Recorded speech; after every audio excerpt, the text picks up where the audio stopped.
복된 금요일 밤입니다. 우리 시간 함께 하나님 말씀 보도록 하겠습니다. 오늘 저녁 주님께서 우리에게 주시는 말씀은 요한복음 7장 6절부터 9절까지 말씀입니다.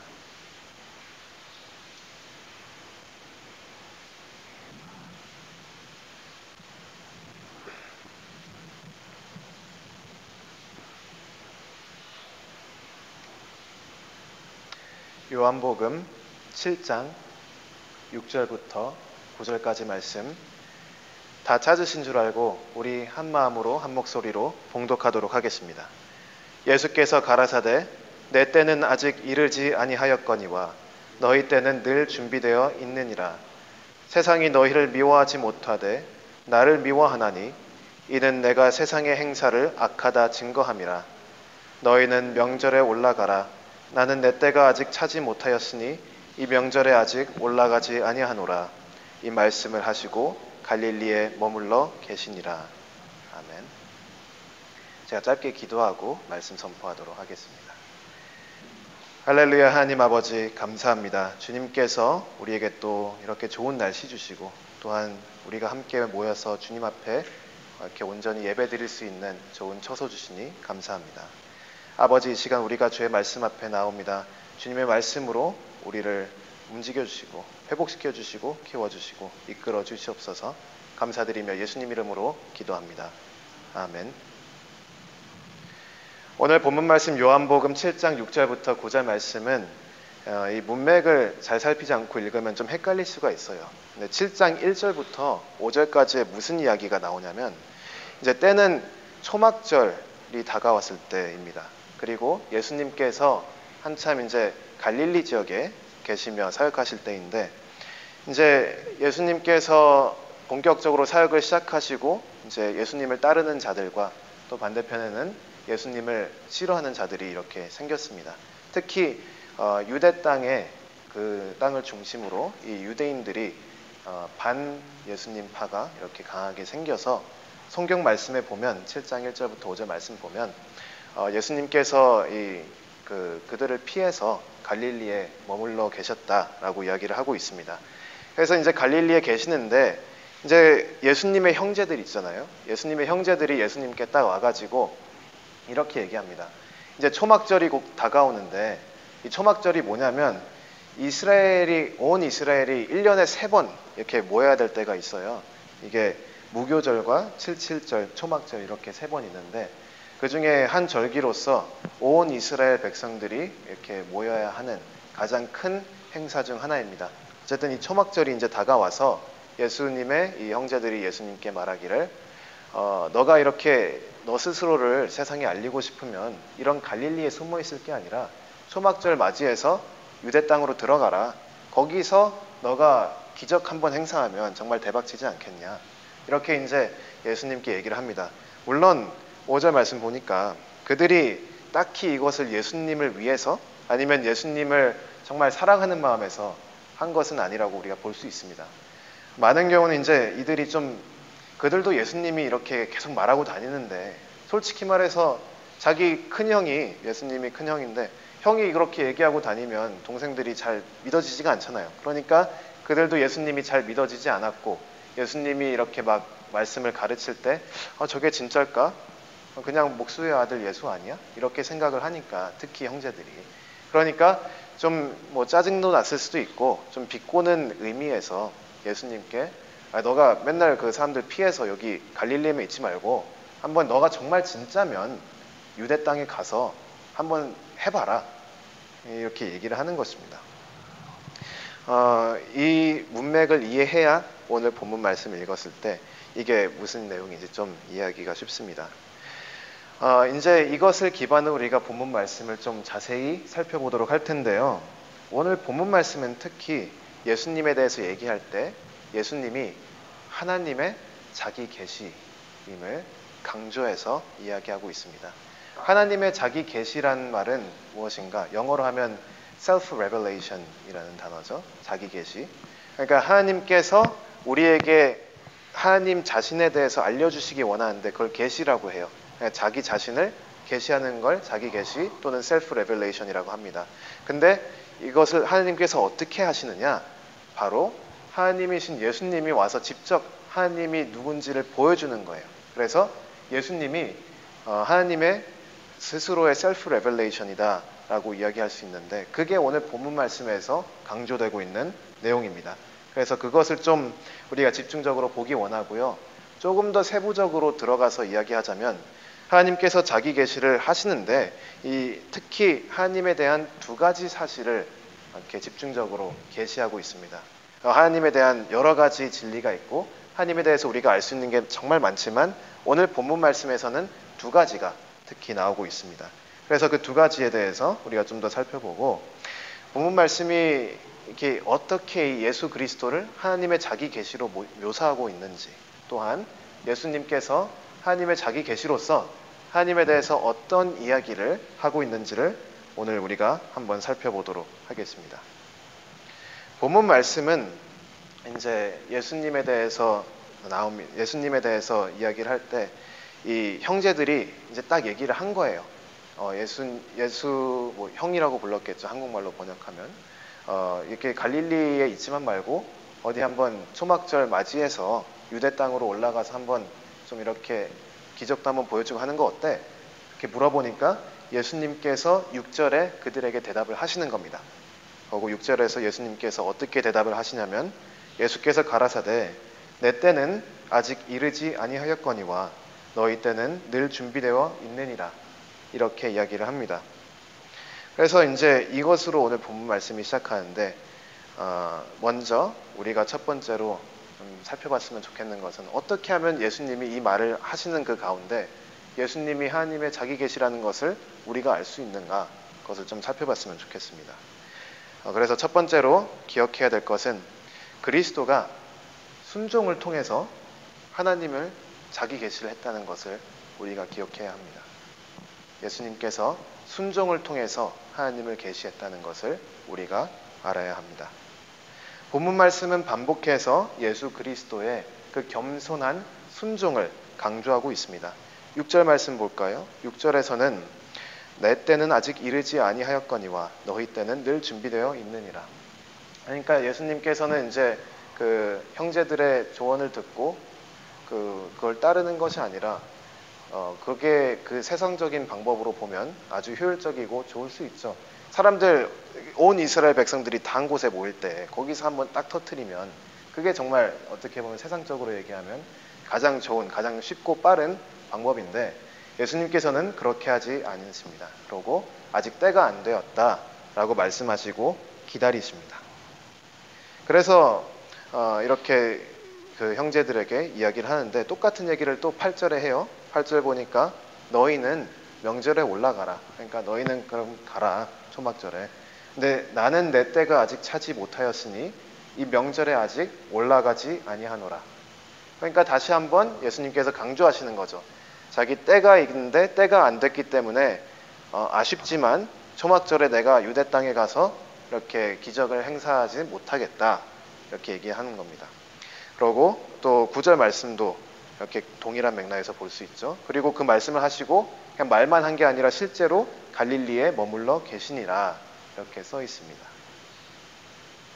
그렇게 해서 예수님에 대한 이렇게 이야기가 나오는데, 이 말씀은 예수 그리스도의 그 겸손한 순종을 계속해서 강조하고 있습니다.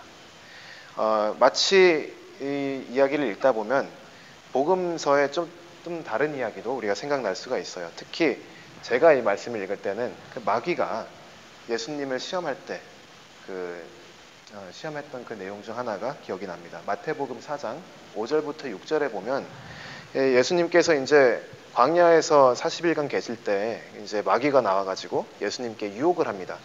뭐라고 하냐면 5절 6절, 마태복음 4장 5절 6절 보니까, 이에 마귀가 예수를 거룩한 성으로 데려다가 성전 꼭대기에 세우고 가로되 내가 만일 하나님의 아들이여든 뛰어내리라 기록하였으되 저가 너를 위하여 그 사자들을 명하시리니 저희가 손으로 너를 받들어 발이 돌에 부딪히지 않게 하리로다 하였느니라. 이게 마귀가 예수님께 지금 하는 얘기예요. 뭐냐면 사람들이 많이 모여있는 그 성전에서 가장 높은 곳에 예수님을 데리고 올라가서 자, 너가 여기서 뛰어내려서 상처도 안 나고 죽지도 않고 그대로 살아있으면 그 기적을 보고 사람들이 너를 곧바로 믿고 따르지 않겠냐. 이렇게 지금 유혹을 하는 겁니다. 근데 예수님께서는 그 유혹에 넘어가지를 않으시죠. 왜냐하면 예수님께서 지금 이 땅에 오신 일이 막 선정 위에서 뛰어내려 가지고 사람들의 이목을 집중시키는 그 일을 하려고 예수님께서 오신 것이 아니라, 예수님께서 오신 일은 더 깊은 차원에서 구원의 그 신비로움 가운데 꼭 해야 할 일이 있었는데, 그 일을 하러 오신 것이지 그냥 단순히 표면적으로 많은 사람들을 끌어모아서 많은 제자를 키우고 뭐 이렇게 그리스도파를 막 세우고 막 그런 게 아니라는 거예요. 그렇기 때문에 예수님께서는 이게 하나님 아버지께서 주신 사역이 아니기 때문에 굳이 할 필요도 없고, 물론 인간적인 마음에서 유혹은 될 수 있지만 하지를 않으십니다. 인간적인 마음에서 얼마나 유혹이 되겠어요. 만약에 누군가가 우리에게 와가지고 너가 이거를 해라. 근데 너는 어차피 하나님이 지켜줄 거 아니냐. 너희가 너 떨어져도 죽지 않으니까 한번 떨어지고 거기서 죽지 않은 다음에 그냥 사람들을 다 네 그 사람으로 만들어라. 그러고 다 너를 따르게 해서 너가 그들을 바른 길로 이끌면 되지 않겠냐. 이렇게 하면 속이 타잖아요. 굳이 힘들게 잘 설명해도 맨날 이해 못하고, 또 이 제자들이라고 3년 동안 키워놨더니 도망가고, 그런 것보다는 이렇게 한 번에 화끈하게 기적을 일으키고 그걸 통해서 이 대중을 이렇게 딱 마음을 사로잡아서 끌고 가는 게 훨씬 더 쉽고, 또 인간적인 마음에선 이렇게 좀 멋도 있고, 그냥 좀 비참하지 않잖아요. 그러면 자기를 따르는 사람들이 많으면. 그래서 그렇게 할 수 있는데, 어찌되었건 간에 예수님께서는 그렇게 하지 않으셨습니다. 이게 십자가도 같은 이치예요. 우리가 십자가 사역을 기억할 때 그런 얘기를 하잖아요. 꼭 하나님께서 전지전능하신데 꼭 십자가에 그렇게 하셔야 되는가. 실제로 예수 그리스도께서 십자가에 못 박히는 그 현장에서는 지나가는 그 사람들이 예수님에게 뭐라고 얘기했냐면, 지금 거기서 스스로를 구원해서 내려와라. 그런데 실제로 거기서 진짜 예수님이 스스로를 구원해서 내려오면 그 주변에 그걸 봤던 사람들은 기겁을 하고 평생 믿지 않겠어요? 근데 왜 그렇게 안 합니까? 왜냐하면 예수님께서는 지금 그를 따르는 제자만 단순히 만들려고 온 게 아니라, 그 표면적으로 홀리게 해가지고 뭔가 눈으로 보기에 정말 훌륭한 일을 해가지고 사람들의 마음을 이렇게 현혹시키려고 오신 것이 아니라, 십자가에서 이루셔야 했던 일이 있기 때문에 안 하신 거예요. 물론 할 수 있어. 예수님께서는 분명히 원하신다면 십자가에서 내려올 수 있었지만, 원하셔도, 그리고 원하시지 않아도, 그러고 심지어 얼마나 힘들었으면 이 잔을 내게서 거두어 달라고 기도까지 하셨겠어요. 근데 어찌되었건 끝까지 순종을 해서 죽음까지 십자가에 못 박힌 상태에 남아 계신 이유는, 십자가에 못 박혀 죽으심만이 우리의 죄의 그 근본적인 문제를 해결할 수 있기 때문에 그런 겁니다. 만약에 그게 없었고 그냥 예수님께서 사람들만 많이 모아서 이렇게 따르게 했다면, 물론 예수님을 따르는 사람 숫자는 많을 수 있죠. 굉장히 큰 숫자가 예수 그리스도를 따르고, 바리새인들도 이렇게, 예수님께서 얼마나 똑똑하세요. 모든 그 진리를 다 아시니까 바리새인들도 충분히 꼬실 수 있다고. 근데 그런 거 안 하고 바리새인들한테 핍박받으면서 그렇게 하신 이유는, 단순히 따라가서는 사람을 살릴 수가 없어요. 예수님께서 우리를 살리시기 위해서 죄의 근본적인 현실적인 문제를 해결하셔야 됐기 때문에 그렇게 하신 겁니다. 그래서 이제 다시 오는 본문 말씀으로 돌아오면, 지금 형제들도 자기가 알지는 모르겠지만 굉장히 비슷한 얘기를 하고 있어요. 지금 초막절 다 왔는데 그때 사람들 다 모이니까 거기 가서 기적 한번 터뜨려라. 그 얘기를 하는데, 예수님께서는 아직 때가 아니다. 내가 아직 그걸 할 때가 아니다. 그렇게 얘기하고, 그 유혹, 인간으로서 올 수 있는 그 모든 유혹을 그냥 다 다시 밀어내시고 그냥 9절 말씀에 써 있는 것처럼 갈릴리에 머물러 계셨습니다. 이것이 이제 이 본문 말씀이 우리에게 예수님에 대해서 말씀하시는 첫 번째 내용이에요. 순종. 예수 그리스도께서는 순종을 하셨고, 이 순종을 통해서 하나님을 계시하는데, 이게 얼마나 순종을 하셨나 보면 7절 말씀을 보면 좀 내용이 나와요. 본문 말씀 7절 보니까 예수님께서 형제들한테 이렇게 얘기합니다.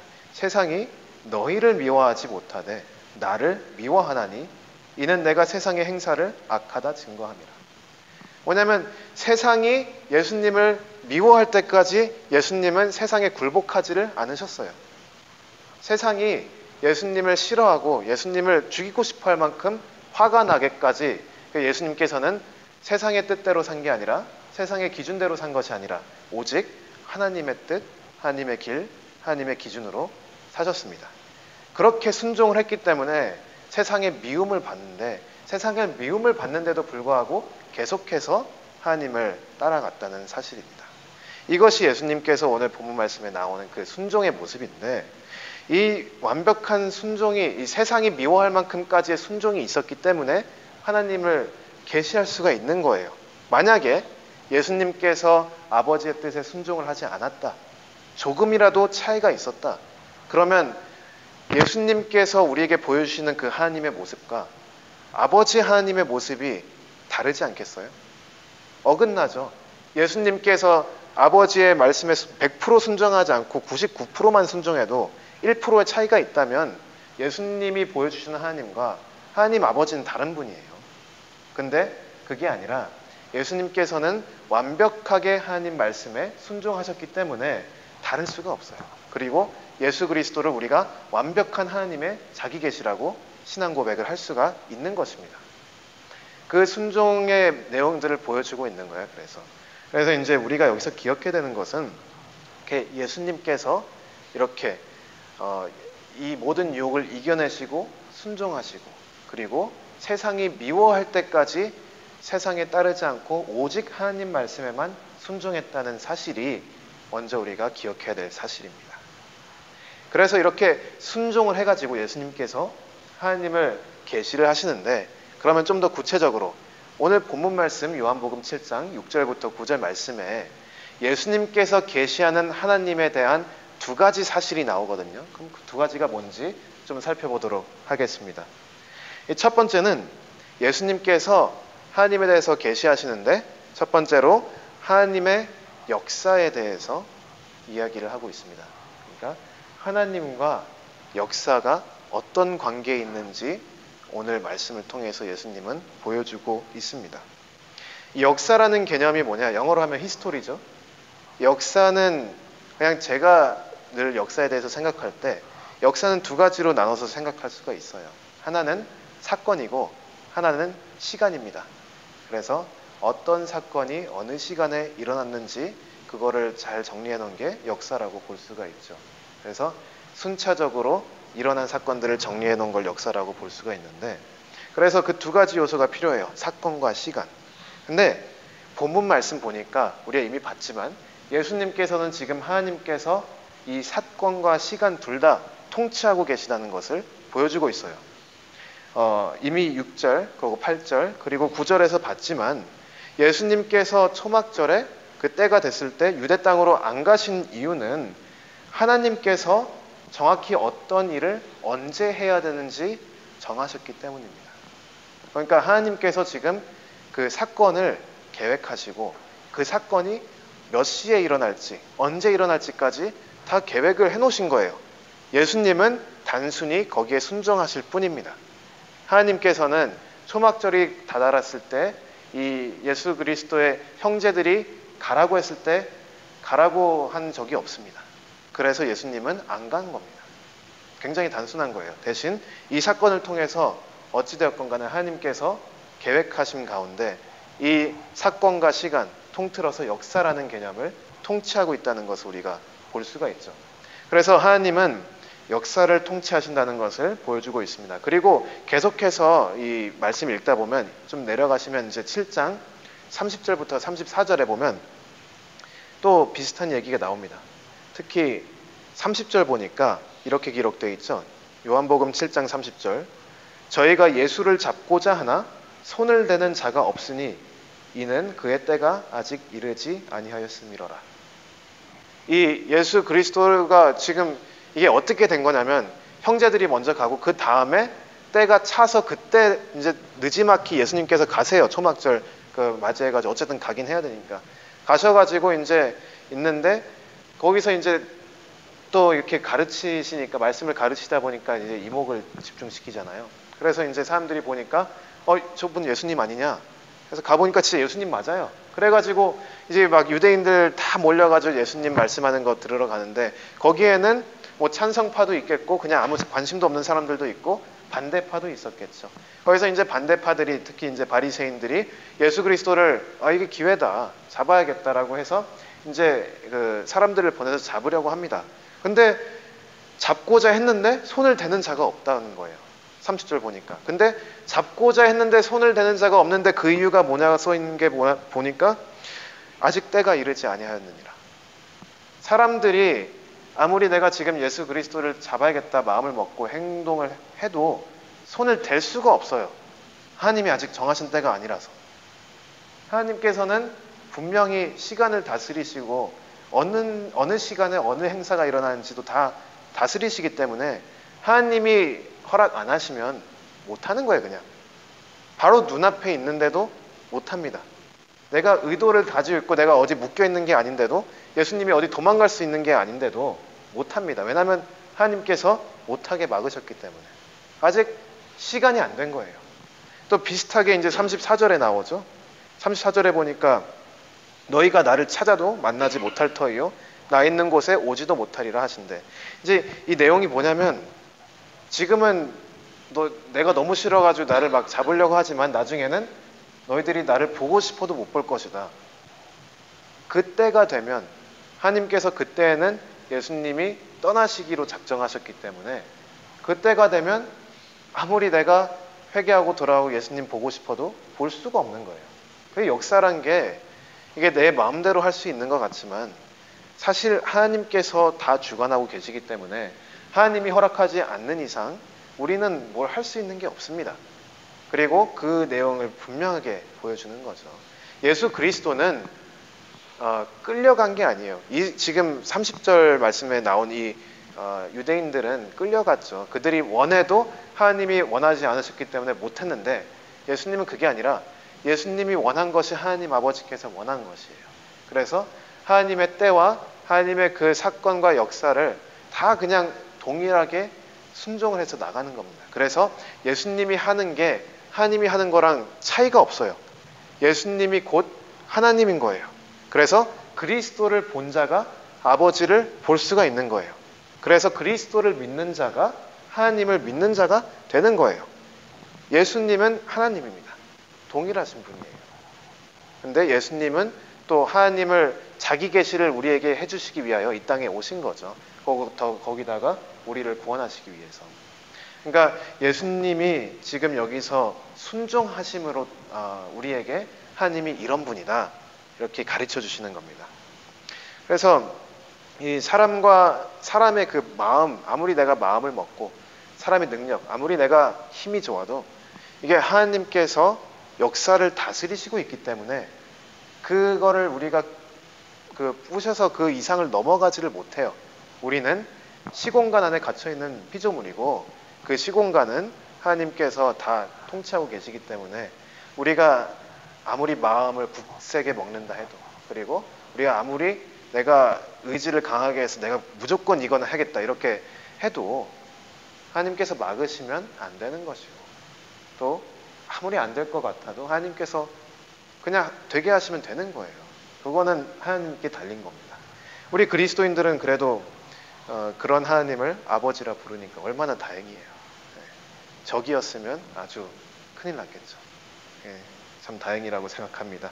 그거는 별개의 이야기고 또 이제 하나님의 이 역사를 통치하심을 가르치시는 동시에 지금 오늘 본문 말씀이 또 어떤 것을 얘기하고 있냐면 이 하나님의 성품에 대해서 오늘 또 얘기를 하고 있습니다.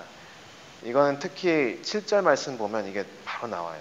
7절 말씀을 보니까 세상이 너희를 미워하지 못하되 나를 미워하나니 이는 내가 세상의 행사를 악하다 증거함이라. 예수님께서 세상과 적대적인 관계가 됐잖아요. 근데 그 이유가 뭐예요? 예수님이 자기 마음대로 해서 세상과 관계가 나빠진 게 그게 아니에요. 예수님께서는 온전히 하나님의 뜻대로 행사를 하였고 하나님이 시키신 대로 하나님의 의지대로 사셨고 그거 자체가 그냥 세상이 싫은 거예요. 그게. 그러니까 하나님이 원하시는 그대로 했더니 세상이 예수님을 미워한답니다. 그러면 거기서 우리가 하나님에 대해서 무엇을 알 수가 있겠습니까? 하나님은 세상과 구별되셨다. 세상의 뜻과 길과 방식은 하나님의 뜻과 길과 방식과는 다르다. 이것을 우리가 함축해서 하나님은 거룩하시다라고 이야기를 하죠. 예수님은 순종을 통해서 하나님의 거룩함을 지금 나타내시고 계신 거예요. 순종을 통해서. 그래서 우리가 이것을 정말 중요하게 기억해야 됩니다. 왜냐하면 예수님께서 다시 한번 제가 말씀드리자면 만약에 인간으로서 좀 유혹을 받아서 좀 세상과 좀 친하게 지내고 싶은 마음에 조금이라도 어긋났다면 그러면 모든 게 다 무너지는 거죠.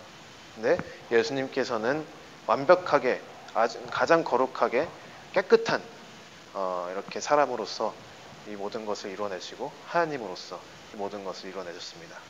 그래서 우리가 예수님이 지금 이 본문 말씀에 무엇을 하고 계신가 그것을 좀 자세히 깨달을 필요가 있습니다. 근데 참 여기서 우리가 또 반대편에 배워야 될 게 뭐냐면 예수님께서 하나님 뜻대로 했더니 세상이 미워한대요. 그러면 세상은 도대체 뭘까? 그 생각을 좀 할 수가 있죠. 하나님이 거룩하다 하심은 구별됐다는 얘기인데 뭐로부터 구별이 됐다는 얘기입니까?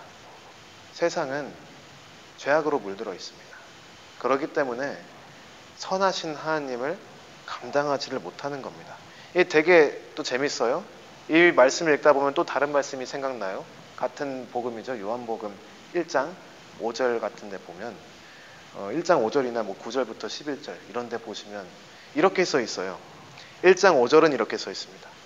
빛이 어두움에 비추되 어두움이 깨닫지 못하더라. 여기서 빛은 예수님이고 어두움은 이 세상입니다. 예수님께서 이 세상에 오셨어요.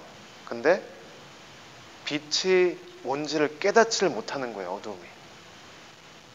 죄가 선하심을 감당을 못하는 거예요. 이 개념 자체가 존재하지 않는 거예요. 같이 있을 수가 없는 거예요. 그래서 9절부터 11절도 이렇게 써있죠. 1장 9절부터 11절. 참 빛, 곧 세상에 와서 각 사람에게 비치는 빛이 있었나니 그가 세상에 계셨으며 세상은 그로 말미암아 지은 바 되었으되 세상이 그를 알지 못하였고 자기 땅에 오매 자기 백성이 영접지 아니하였으나. 지금 지금 예수님에 대해서 이야기하는 거거든요. 이 빛이라는 것은 예수님에 대한 말씀인데 예수님이 세상을 창조하셨고 지금 예수님 때문에 세상이 존재할 수가 있는데 그 예수님의 의지에서 존재하는 이 세상이 정작 예수 그리스도가 안으로 들어오니까 모르는 거예요. 얼마나 악했으면 모를까. 모르는 것뿐만이 아니라 영접을 안 해줘요. 오히려 거절을 합니다. 그리고 자기가 만든 사람에게 스스로 오셨는데 그 사람들이 오히려 예수 그리스도를 영접하는 게 아니라 십자가에 못 박혀 죽이죠. 그만큼 이 세상이라는 곳이 지금 거룩한 하나님과 적대적인 관계에 서 있다는 것을 또한 우리가 기억을 해야 됩니다. 일반적으로 이제 우리가 이걸 좀 여기서 본 내용을 좀 정리를 하자면 예수님께서 지금 순종을 통해서 계시하고 계신 그 하나님은 세상이 미워하는 하나님입니다. 좀 용납하기 어렵지만 예수님께서 우리에게 보여주시는 하나님은 세상이 미워하는 하나님이에요. 그리고 우리도 그 세상의 일부이기 때문에 우리에게도 좀 많은 이야기를 하는 내용입니다.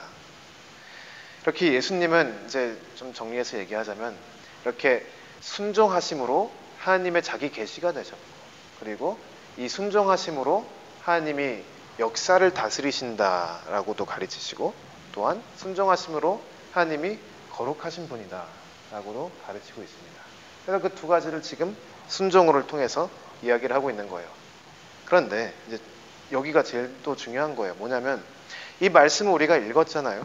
아까 목사님께서 성경부 끝나고 기도했듯이 이 말씀을 읽었는데 그러면 이게 우리에게 어떤 의미가 오는가? 이게 우리한테 어떻게 능력이 나타나는가? 그걸 좀 고민해 볼 필요가 있어요.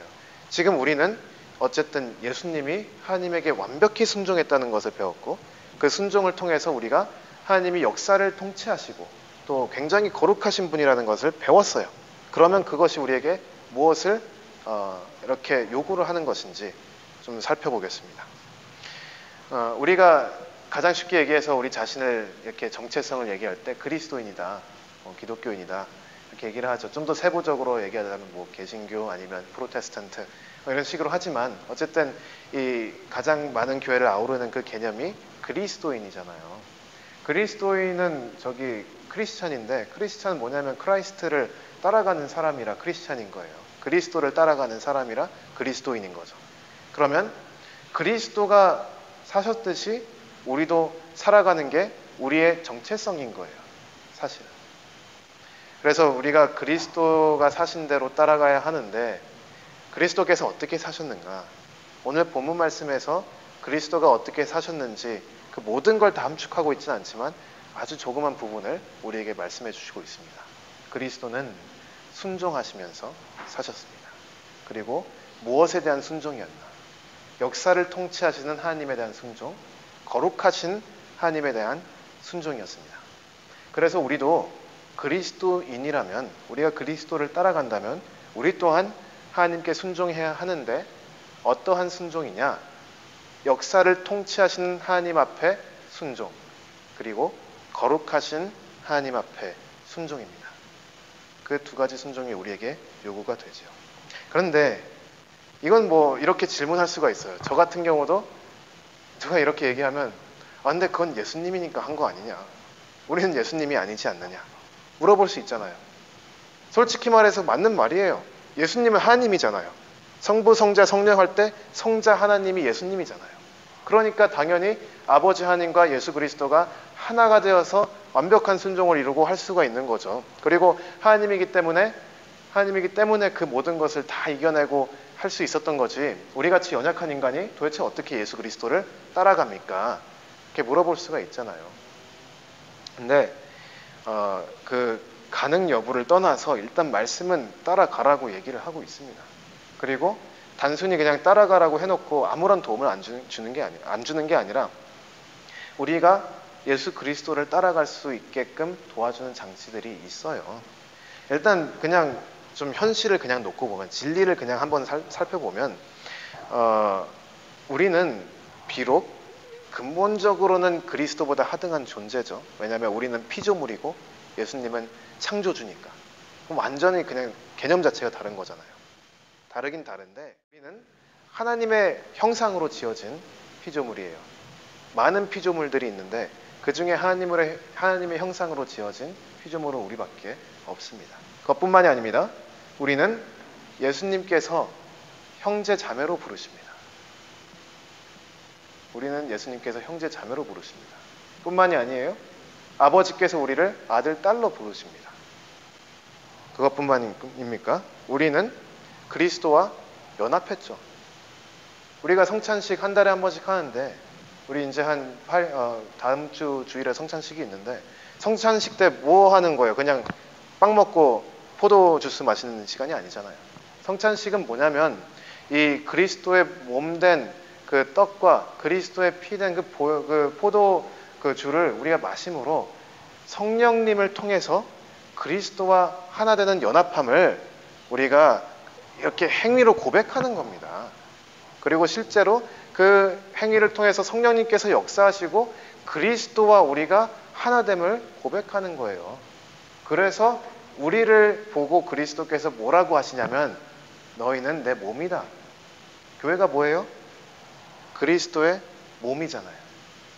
교회는 그리스도의 몸이기 때문에 그리스도가 그 교회 머리 되셨기 때문에 머리가 가는 대로 몸이 따라갈 수밖에 없어요. 우리가 불평불만할 수는 있습니다. 어렵죠. 우리가 정말 세상과 싸우면서 거룩함을 끝까지 지켜나갈 수 있을까? 또는 역사를 다스리시는 하나님을 바라보면서 지금 당장 눈앞에 아무것도 안 보여도 소망을 가지고 나아갈 수 있을까? 그게 말로는 뭐 좀 가능할 수 있지만 현실적으로 어렵잖아요.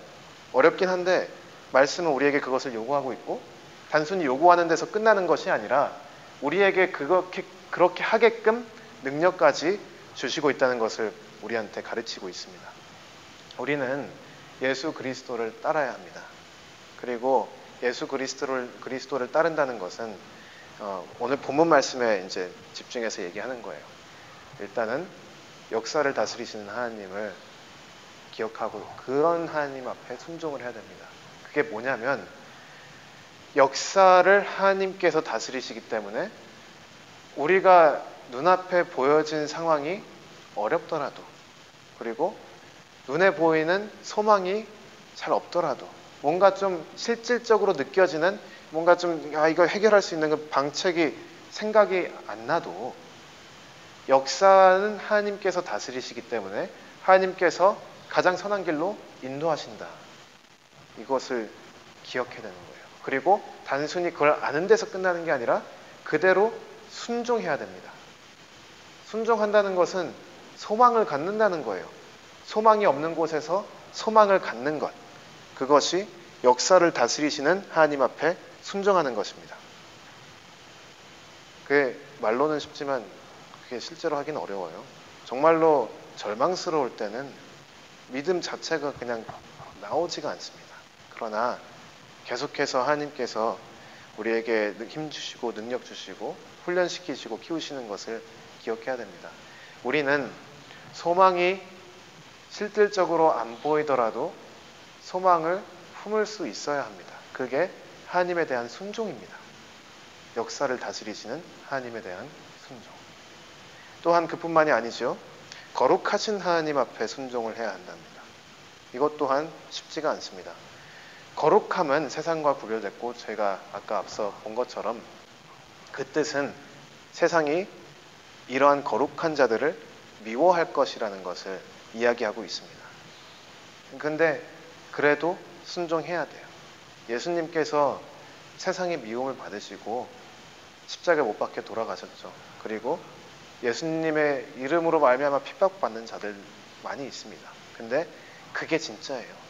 세상이 좋아하는 그리스도인들은 참 뭐라고 정의를 내려야 할지 잘 모르겠습니다. 근데 세상이 미워하는 그리스도인들은 그리스도를 바르게 따를 수 있는 그런 여건이 주어진 거죠. 그래서 우리가 그리스도를 따른다고 해가지고 이렇게 반만 따르고 뭐 주일에 교회 가고 뭐 예배 드리고 헌금하고 그것도 중요하지만, 근데 그래도 세상이 너무 우리를 좋아하면 좀 그거 위험하다고 우리가 생각할 수가 있습니다. 만약에 우리가 세상의 방식대로 세상과 타협하면서 이 거룩하지 못한 식으로 이렇게 좀 밋밋하게 걸어간다면 비록 우리가 한 발은 교회 안에 있을지라도 우리가 정말로 그리스도를 따르고 있는지는 잘 모르겠습니다. 그러나 우리가 정말로 그리스도만을 따르기로 작정을 하고 말씀에 나온 하나님의 그 뜻대로 우리가 순종하고 거룩하게 살아간다면 세상은 우리를 분명히 미워할 것입니다. 그리고 세상의 기준대로라면 우리는 그닥 행복하지 않을 수도 있습니다. 물론 하나님께서 원하시면 우리에게 넘치게끔 부어주시겠지요. 그러나 세상은 하나님을 사랑하는 우리를 싫어할 것입니다. 세상은 하나님을 따라가는 우리를 싫어할 것입니다. 그리고 세상은 하나님께 순종하는 우리를 싫어할 것입니다. 그럼에도 불구하고 우리는 그리스도인이기 때문에 세상이 미워한 그리스도를 따라가기 때문에 미움을 받더라도 그리스도와 함께 나아가는 것입니다. 이렇게 순종하심으로 하나님의 완벽한 자기 계시를 하신 예수님을 우리가 기억하며 나아갔으면 좋겠습니다. 이렇게 순종을 끝까지 순종해서 십자가에 못 박혀 죽으심까지 순종한 예수님을 따라서 우리도 순종으로 모든 역사를 통치하시는 그 하나님을 따르고, 또한 세상이 감당할 수 없는 거룩하신 하나님을 우리가 따라서 이 세상에 미움을 받더라도 담대하게 이 세상 앞에 하나님을 선포하는 그런 그리스도인들이 되시기를 주님의 이름으로 축원합니다. 하나님 아버지 감사합니다. 주님께서 우리에게 또 귀한 말씀 주셔서 우리가 다시 한번 주님 앞에 바르게 나아갈 수 있게 불러주시니 감사합니다. 아버지, 우리가 예수 그리스도를 따라서 역사를 통치하시는 주님, 거룩하신 주님을 따라 순종하며 살아갈 수 있도록 도와주시옵소서. 감사드리며 예수님 이름으로 기도합니다.